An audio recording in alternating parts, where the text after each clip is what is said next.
They tell us if you find yourself going through the same problems, over and over and over again,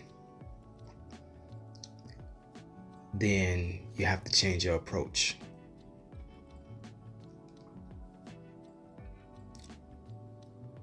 Many times we find ourselves living through the same cycles, patterns, problems, circumstances, from one city to the next city, from one relationship to the next relationship, from one job to the next job, even inanimate objects like one car to the next car, right? We trade one problem for the next. And a lot of times, most of us, we accept that as just reality. That life is full of problems that you have to find a solution for. That you have to take the good with the bad. And that's how things go. But if you find yourself dealing with the same stuff every day,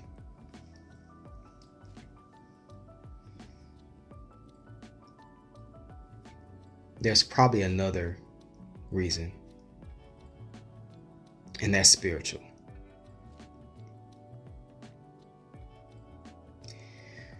When you found yourself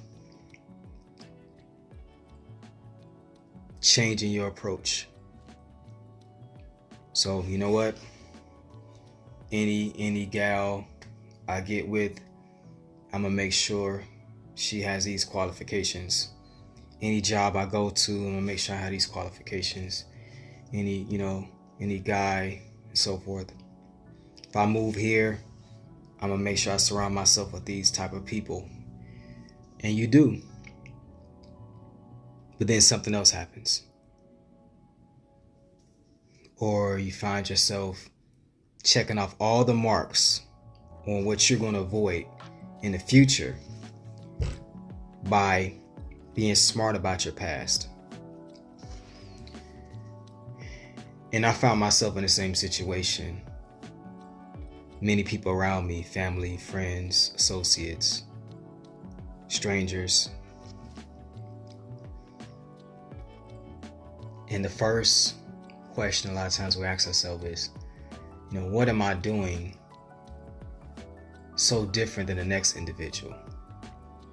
What am I doing wrong? Why do I keep encountering the same problem over and over again? Like you, same way. I know I'm gonna deal with problems, but I'd rather deal with some unique problems, right? Give me some problems that I hadn't encountered so I can feel like I've, moved myself out of a cage or something. But when you start seeing the same patterns over and over again, you have to question yourself and say, okay, am I creating this? And we all been there if you're not there right now.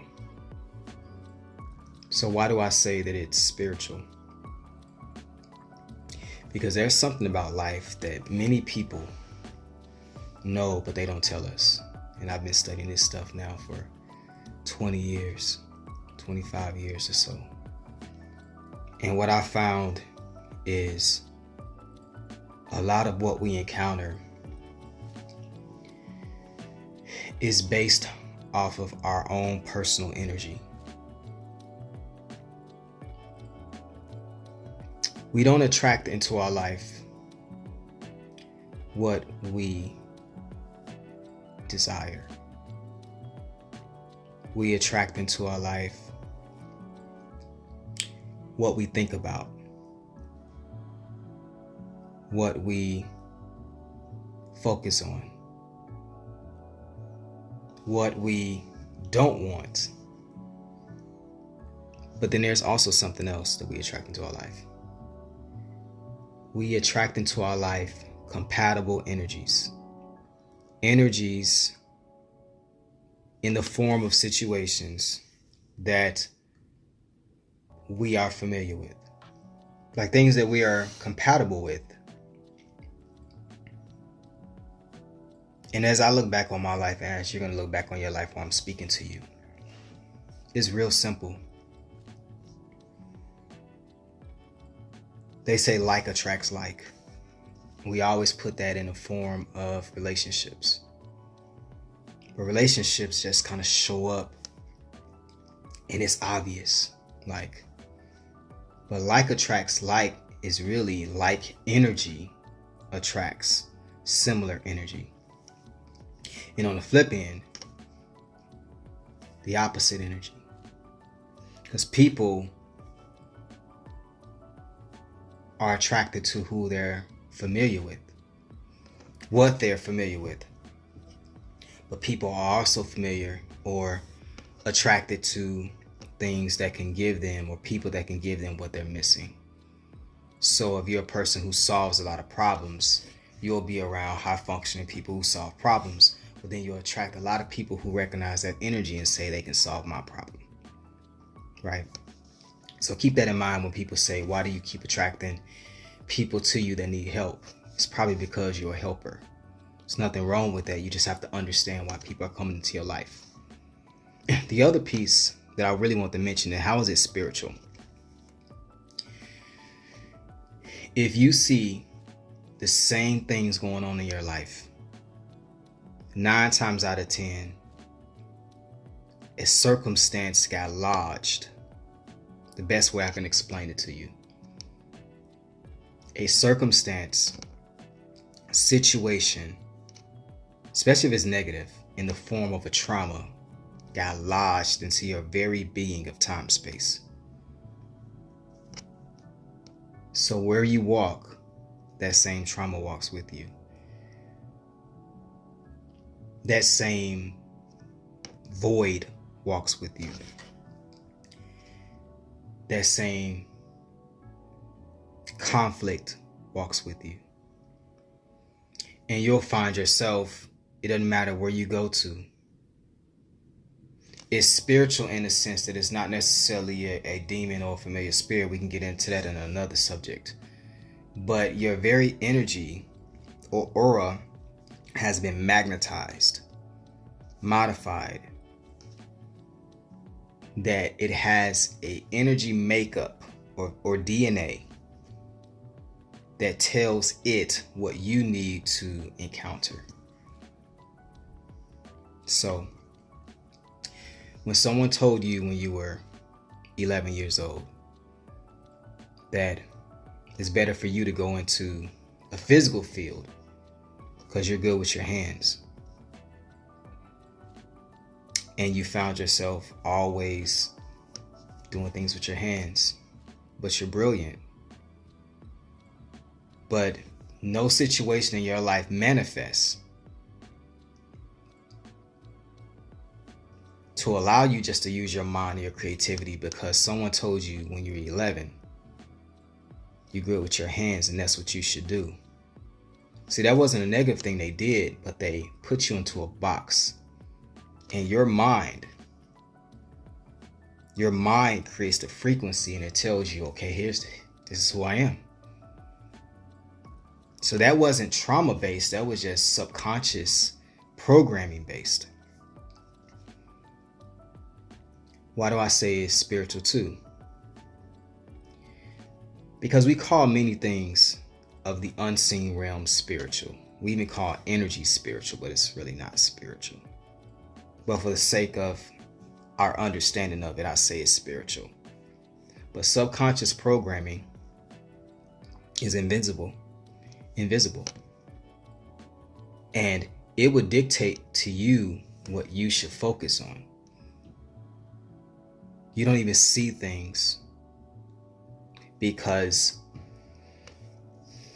your mind tells you they don't exist. In hypnotism, they can hypnotize an individual to see through objects. They can hypnotize an individual to see past lives. They can hypnotize individuals to stop smoking, lose weight, practical things, but also things beyond human comprehension.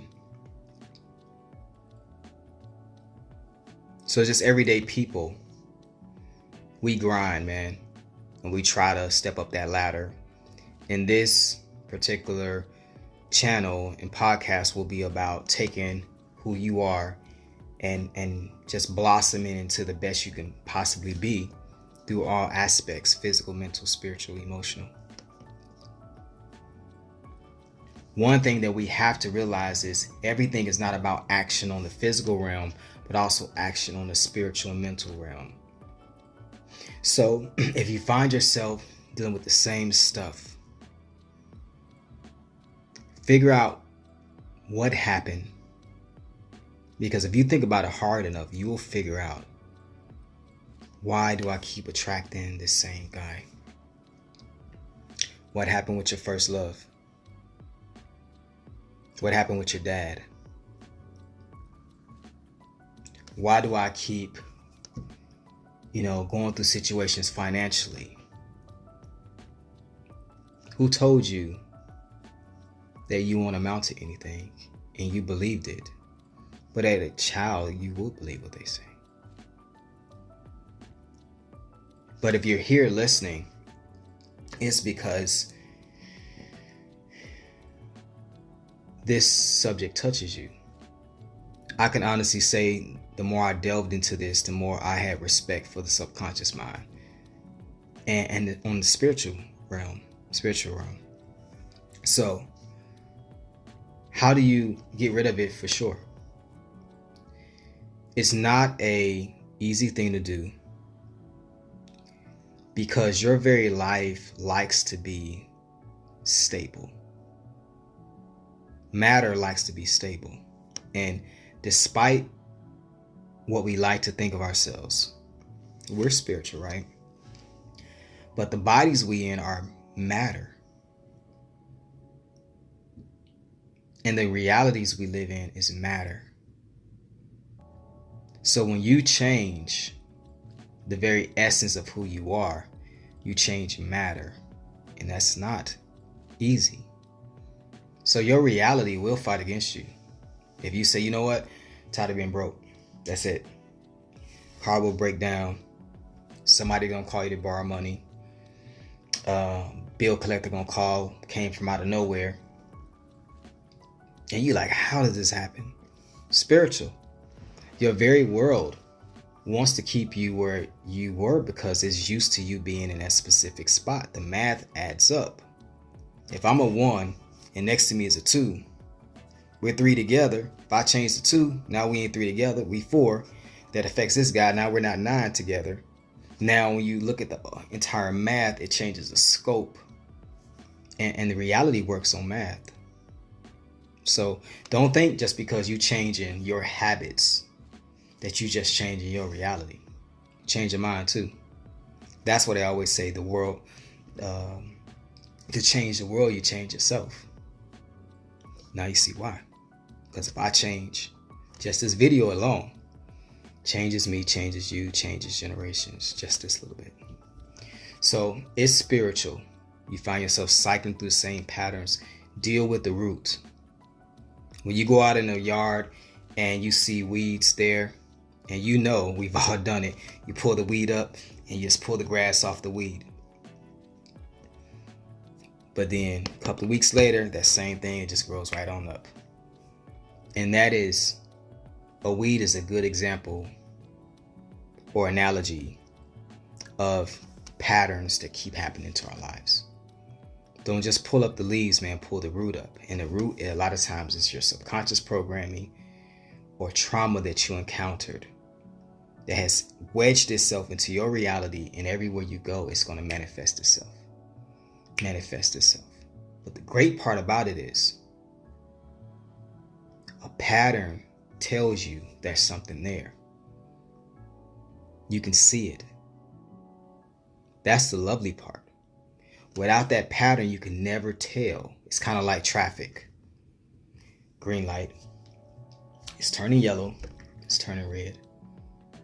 And you know what's going to happen next. Now, what if traffic was random? You can never figure it out.